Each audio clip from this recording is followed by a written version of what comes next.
ఈ వీడియోలో క్వార్టర్లీస్ అంటే ఏంటో తెలుసుకోవచ్చు. సో, ముందు వీడియోలో అసలు క్వార్టర్లీస్ అంటే ఏంటో తెలుసుకున్నాం కదా! ఇప్పుడు ఇందులో ఉన్న సేల్స్, ఎక్స్‌పెన్సెస్ గురించి మనం మాట్లాడుకుందాం. సో, ఇప్పుడు ఇక్కడేముంది? ఇక్కడ ఏవో నంబర్‌లు కనపడుతున్నాయి కదా! సో, ఆ నంబర్‌లు ఏందంటే క్రోర్స్ అనమాట. అంటే సేల్స్ ఉన్నాయి కదా! మీరు ఫస్ట్ ఆఫ్ ఆల్ ఇందిట్లో గుర్తుపెట్టుకోవాల్సిన విషయం ఏందంటే, ఇక్కడ అమౌంట్ కనిపిస్తుంది కదా మీకు. సో, ఇక్కడ ఎంత కనిపిస్తుంది? 1,00,000 చిల్లర సంథింగ్ అమౌంట్ ఎంతో కనబడుతుంది మీకక్కడ.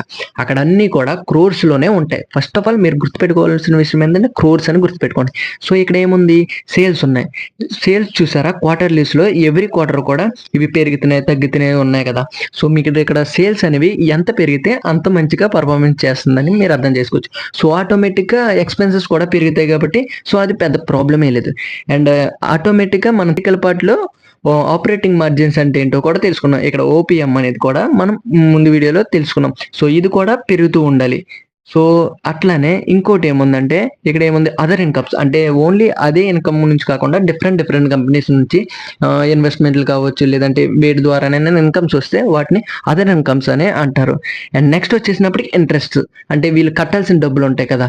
అంటే లోన్స్ అవ్వచ్చు, సంథింగ్ ఏమన్నా మెటీరియల్ కాస్ట్ అవ్వచ్చు. ఇవన్నీ కూడా వాటిని ఇంట్రెస్ట్స్ అని అంటారనమాట. అండ్ నెక్స్ట్ వచ్చేసినప్పటికి ప్రాఫిట్ బిఫోర్ టాక్స్ అనమాట. సో, ఇదేందంటే టాక్స్ కట్టక ముందు వచ్చే అమౌంట్ ఉంటుంది చూసారా? దాన్ని ప్రాఫిట్ బిఫోర్ టాక్స్ అంటారనమాట. అండ్ నెక్స్ట్ వచ్చేసినప్పటికి నెట్ ప్రాఫిట్ అనమాట. నెట్ ప్రాఫిట్ అంటే ఏందంటే ఇది చాలా ఇంపార్టెంట్. ఎందుకంటే ఒక కంపెనీ అనేది గ్రో అవుతుందా లేదా అనేది ఈ నెట్ ప్రాఫిట్ చూసి తెలుసుకోవచ్చు అనమాట.